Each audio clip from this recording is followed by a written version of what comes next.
पूजनीय श्री श्री रविशंकर जी महाराज, परम पूजनीय आचार्य डॉक्टर लोकेश जी, मोदी सरकार में वरिष्ठ मंत्री आदरणीय बड़े भाई रूपाला जी,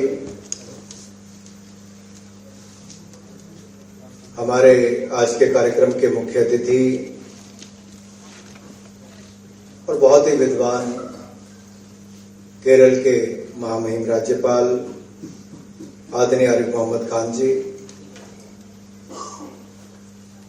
लंबे समय तक सेना में अपनी सेवाएं देने वाले और अब पहाड़ी राज्य उत्तराखंड के माननीय गवर्नर आदरणीय lieutenant general Gurmeet Singh ji, doctor Ajit Gupta ji, माननीय विनोद दुग्गड़ जी, कर्नल तेजेंद्र पाल त्यागी जी, यहां पर उपस्थित सभी पूजनीय संतगण, आदर के योग्य मेरे सभी भाई और बहनों और मीडिया से आए हुए मेरे प्रिय मित्रों, विश्व शांति एवं सद्भावना दिवस के इस शानदार कार्यक्रम के आयोजन पर मैं पहले तो आचार्य डॉक्टर लोकेश जी का और उनके पूरे समस्त टीम का बहुत बहुत आभार प्रकट करता हूं और आप सबको महावीर जयंती की बहुत बहुत बधाई और शुभकामनाएं देता हूं। मुझे भगवान महावीर जयंती के उपलक्ष्य में जहां आयोजित विश्व शांति सद्भावना दिवस पर महावीर दर्शन से प्रकृति एवं संस्कृति संरक्षण विषय पर इस राष्ट्रीय संगोष्ठी पर देश के अलग अलग कोनों से आए हुए सभी बुद्धिजीवी यहां पर उपस्थित हुए हैं। आपका मैं देश की राजधानी पर बहुत स्वागत और अभिनंदन भी करता हूं। मौजूदा समय में ये अत्यंत प्रासंगिक विषय भी है। दुनिया के एक हिस्से में जहां लंबे समय से युद्ध चल रहा है, वहीं भारत में भी देखूं तो जहां एक और शांति का वातावरण है, वहां पर भी रामनवमी की शोभा यात्रा पर उसको शांति से नहीं निकलने देते, ऐसी घटनाएं भी सामने आती हैं। जहां भारत के एक हिस्से में पश्चिम बंगाल की मुख्यमंत्री ये कह देती हैं कि हिंदू इस इलाके में ना जाएं, तो क्या मुख्यमंत्री ही समाज को बांटने पर आ गई, क्षेत्र को बांटने पर आ गई, अपने आप में चिंता का विषय खड़ा हो जाता है। किसी दुनिया के दो देशों के बीच में युद्ध चल रहा हो तो एक अलग बात है, लेकिन अपने ही देश में बंगाल और बिहार में जो स्थिति पैदा कर दो कि रामनवमी के समय भी आपको शांतिपूर्वक शोभा यात्रा ना निकलने दी जाए, आगजनी हो, पथराव हो, हत्या पर मजबूर कर दिया जाए, उस देश में जहां पर देश के प्रधानमंत्री दुनिया भर के देशों को कहते हैं this is not the era of war, ये युद्ध का समय नहीं है, this is the time to discuss, deliberate and be part of democracy and decide. और दुनिया उस बात को मानती है, लेकिन अपने ही देश के दो राज्यों के मुख्यमंत्री एक जहां इस तरह की बातें करते हैं और पक्षपात करने का काम करते हैं, वो अपने आप में बहुत बड़े प्रश्न चिन्ह खड़ा करता है कि क्या ये वायलेंस के पीछे एक वर्ग है या एक तुष्टीकरण की राजनीति उनको और हवा देने का काम करती है। क्या वोट बैंक की राजनीति में हम अशांति फैलाने का काम इस तरह से भी किया जाता है, ये अपने आप में बहुत सारी चुनौतियां, समस्याएं देश के सामने खड़ा करता है। वायलेंस केवल समाज में नहीं, डोमेस्टिक वायलेंस के भी बहुत सारे उदाहरण हम सबके सामने आते हैं।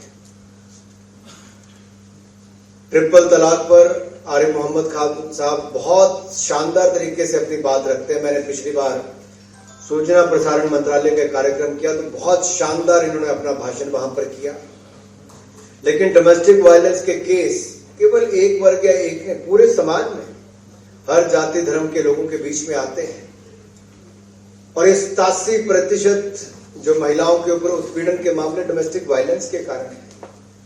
जब हम अहिंसा की बात करते हैं तो ये हर घर से शुरुआत हो जाती है, समाज से लेकर दुनिया तक जाती है।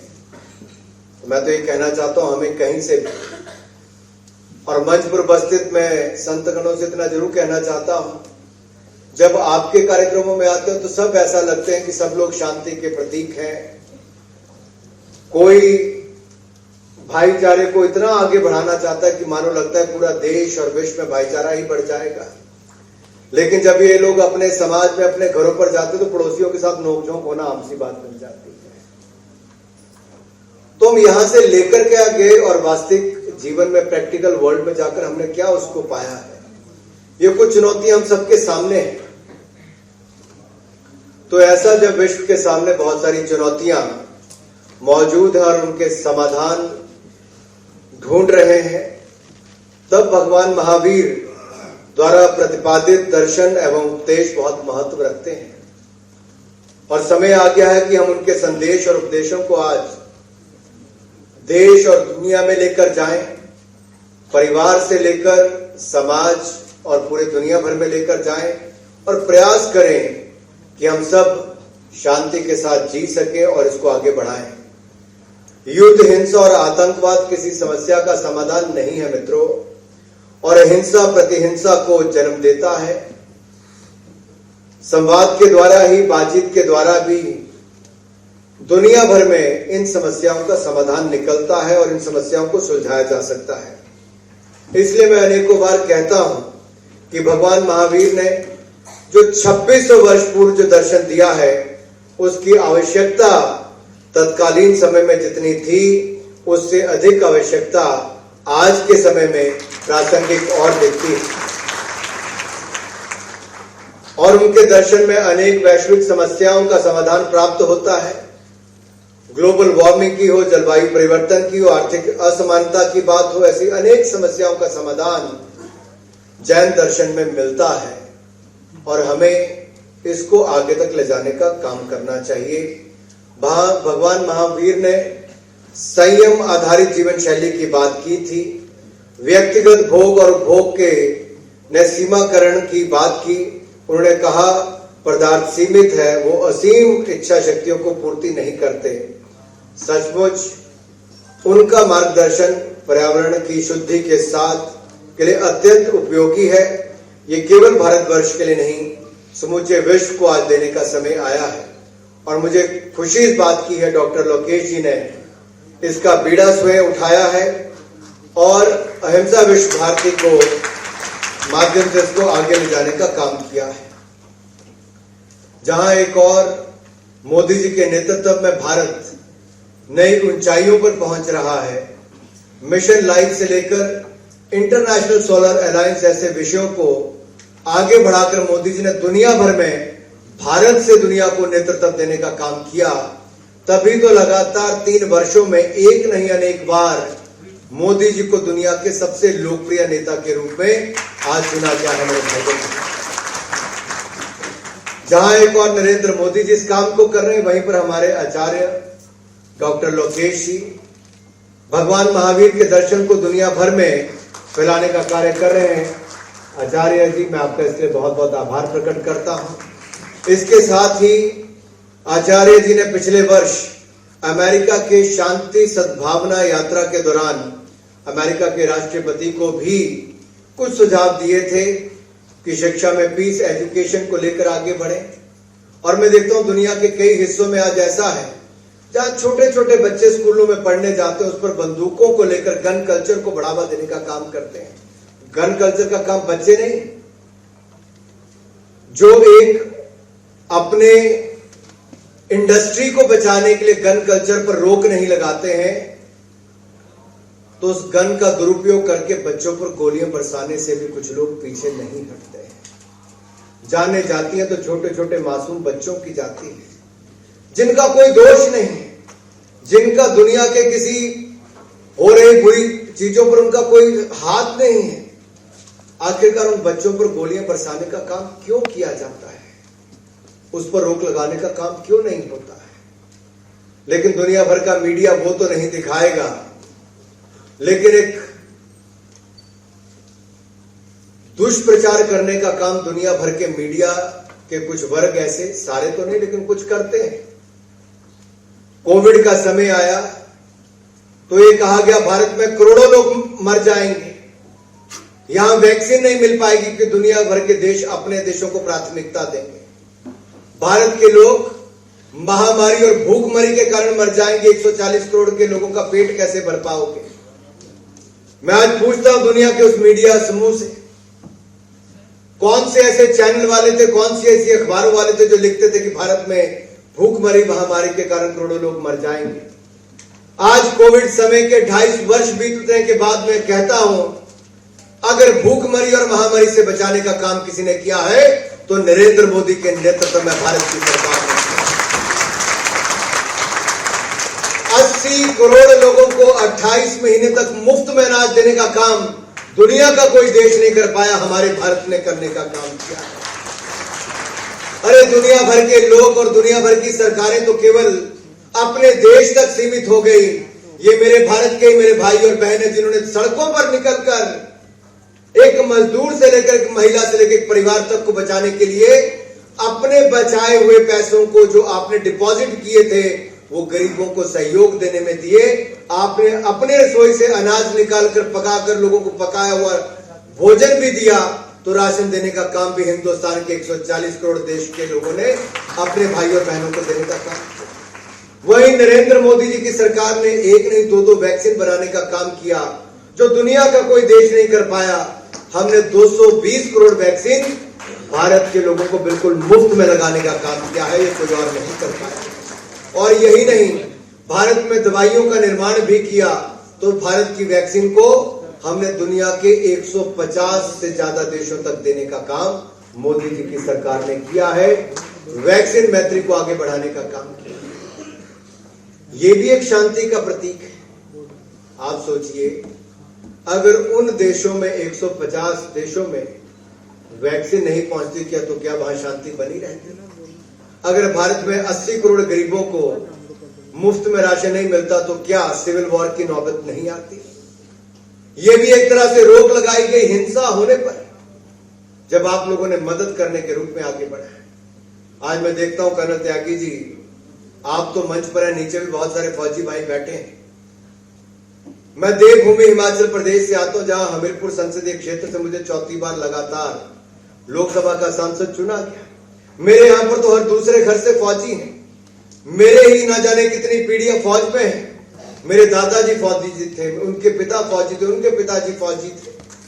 और मैं जब तीसरी बार का लोकसभा का सांसद बना 2014 में, तो मैंने भी अपना कमीशन पास करके टेरिटोरियल आर्मी में मैं लेफ्टिनेंट बना, और उससे पास होकर आगे मेरी प्रमोशन जब हुई तो मैं कैप्टन के रूप में आज टेरिटोरियल आर्मी में 124 सिख रेजिमेंट में अपनी सेवाएं आज भी दे रहा हूं। अब एक और तो आप देखोगे कि भाई ये फौज में है तो फौज का काम क्या है? मैं तो कहता हूं फौज का काम शांति को बनाए रखने का है, सीमाओं को सुरक्षित रखने का है, और हमारी सेना को मजबूत करने का काम जहां प्रधानमंत्री नरेंद्र मोदी जी ने किया है। राफेल विमान से लेकर आपको स्नो किट से लेकर स्नो बूट देने का काम किया है, आपको बुलेट प्रूफ जैकेट देने का काम किया है। आत्मनिर्भर भारत को आगे बढ़ाते हुए डिफेंस मैन्युफैक्चरिंग का काम भी भारत में करने का काम नरेंद्र मोदी जी की सरकार में हुआ है। हमारी सेना को मजबूत भी किया, तो मेक इन इंडिया को बल देने का काम भी किया है। दुनिया का सबसे बड़ा आयात करने वाला हथियारों का देश भारत था, आज 16,000 करोड़ का निर्यात करने का काम एक वर्ष में भारत ने किया है। यह बदलाव आया है। जहां एक और आत्मनिर्भर भारत किया, वहीं भारत की सीमाओं को सुरक्षित करने का काम किया। भारत के एक नेता तो डोकलाम की घटना हुई, चीन की ओर से अतिक्रमण करने का प्रयास जब हुआ, हमारी सेना के जवानों ने मुंह तोड़ जवाब उसको दिया।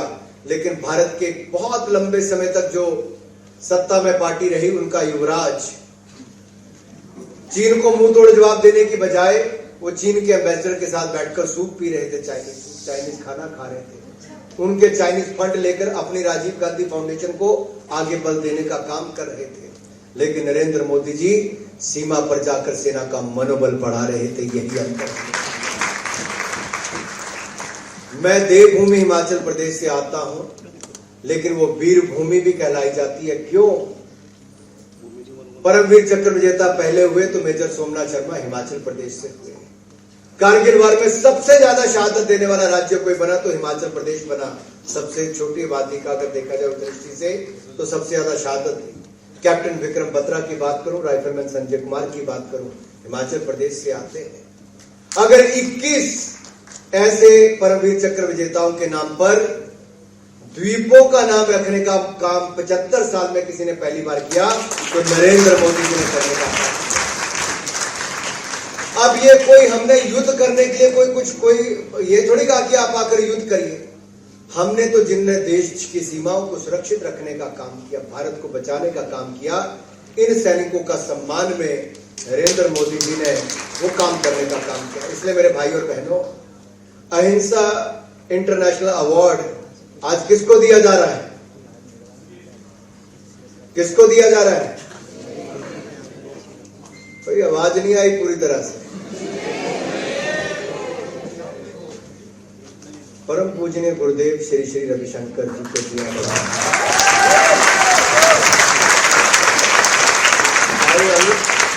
भाई अनुराग जी का प्रश्न है कि अहिंसा इंटरनेशनल अवार्ड किसको दिया जा रहा है? अहिंसा इंटरनेशनल अवार्ड दिया जा रहा है एक जो आत्मा को स्वस्थ बनाते हैं वो पूज्य गुरुदेव श्री श्री जी को। दूसरा अहिंसा इंटरनेशनल अवार्ड दिया जा रहा है जो शरीर को स्वस्थ बनाते हैं डॉक्टर अजीत गुप्ता जी। तो आदरणीय पूजनीय महाराज, आपके अथक मेहनत और संपूर्ण जो आपने विश्व में अपना एक संदेश देने का काम किया है, ये बहुत बड़ा योगदान आपका है। और मैं तो ये कहता हूं, शांति और सामंजस्य की प्रेरणा आपने हम सबको दी है। और अगर आप सब अपनी ओर से परम पूजनीय श्री श्री रविशंकर जी को इस सम्मान देने के लिए अपनी ओर से करतल ध्वनि के साथ, जोरदार तालियों के साथ उनका सम्मान करेंगे।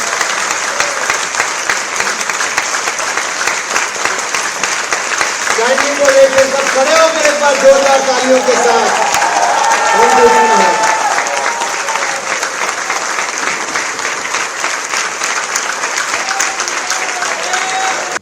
आपने दिखा दिया है कि आप कितने ऊर्जावान हैं और अहिंसा का समर्थन करने वाले हैं।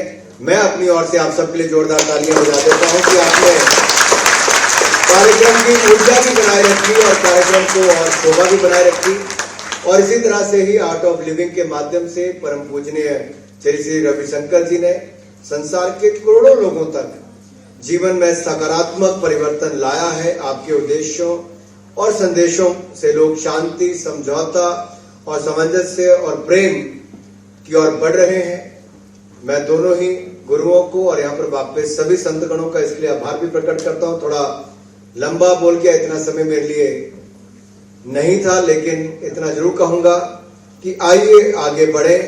भारत से जो हम वासुदेव कुटुंबकम की एक सोच को लेकर आगे बढ़े हैं, वर्षों वर्षों तक हमने इस संदेश को दुनिया के कोने कोने तक पहुंचाया है और भगवान महावीर के अनेकांतवाद और सामाजिक अहिंसा के अनुपालन द्वारा मतभेदों और भिन्नताओं का समाधान करने की शिक्षा दी है। इस संदर्भ में हम सब इसे और प्रासंगिक करें और दुनिया तक संदेश पहुंचाएं और भगवान महावीर दर्शन के 3 सिद्धांत अहिंसा, अनेकांत और अपरिग्रह बहुत सी आधुनिक समस्याओं का समाधान प्रस्तुत करते हैं। आइए हम सब आचार्य लोकेश जी के मार्गदर्शन में भगवान महावीर के अहिंसा, शांति और सद्भावना के दर्शन को दुनिया भर में फैलाने का काम मीडिया, सोशल मीडिया के माध्यम से और कार्यक्रमों के माध्यम से करें। अशांत विश्व को शांति का संदेश दें। मैं पुनः जैन समुदाय को अहिंसक एवं शांति प्रिय जो हमारा समुदाय है, जिसका समाज और राष्ट्र निर्माण में विशिष्ट योगदान है, इस समाज के प्रति भी मैं अपना बहुत बहुत धन्यवाद करता हूं। और समाज सेवा के क्षेत्र में आप एक मिसाल के रूप में आगे आए हैं और अहिंसा विश्व भारती संस्था के कार्यकर्ताओं ने जो शानदार कार्यक्रम का आयोजन किया है, मैं आप सबको बहुत बहुत बधाई और धन्यवाद भी देता हूं। और G20 की प्रेसिडेंसी जो अध्यक्षता भारत को मिली है, ये अपने आप में एक बहुत बड़ा भारत के प्रति, ये मोदी जी के नेतृत्व में हम कर रहे हैं, आजादी के 75वें वर्ष में कर रहे हैं। अमृत काल से लेकर स्वर्णिम काल की यात्रा जो अगले 25 वर्ष की हमारी होगी, मुझे पूर्ण विश्वास है शांति के रास्ते पर ही होगी, सद्भावना के रास्ते पर ही होगी, सेवा भाव के से ही हम आगे बढ़ेंगे। आत्मनिर्भर भारत के माध्यम से भारत को और मजबूत करेंगे, जैसे फ्रेजाइल 5 इकोनॉमी से, यानी कि लड़खड़ाती 5 अर्थव्यवस्थाओं से फर्स्ट 5 इकोनॉमीज में आज भारत को लाकर मोदी जी ने खड़ा कर दिया है। हम पहली अर्थव्यवस्था बनने का काम भी अगले 25 वर्षों में करने का काम करेंगे, लेकिन शांति के रास्ते पर ही करेंगे, सद्भावना के रास्ते पर ही करेंगे। अगर योग हमने दुनिया को दिया है, सोलर अलायंस हमने दुनिया को दिया है, मिशन लाइफ दुनिया को हमने दिया है, तो शांति का रास्ता और आगे बढ़ाकर दुनिया को देंगे। पूरे विश्व में शांति हो, one earth, one future, one family, इसी को लेकर G20 चल रहा है। हम दुनिया को संदेश ये दें, शांति के रास्ते पे चलने का दें। एक बार फिर आचार्य लोकेश जी को इस शानदार कार्यक्रम के आयोजन पर बहुत बहुत बधाई, बहुत बहुत धन्यवाद। बोले जय भारत, भारत माता की। इधर वालों में तो बड़ा जोश है, थोड़े फौजी भाई इधर ज्यादा दिख रहे हैं। भारत माता की, भारत माता की, वंदे वंदे वंदे। बहुत बहुत धन्यवाद।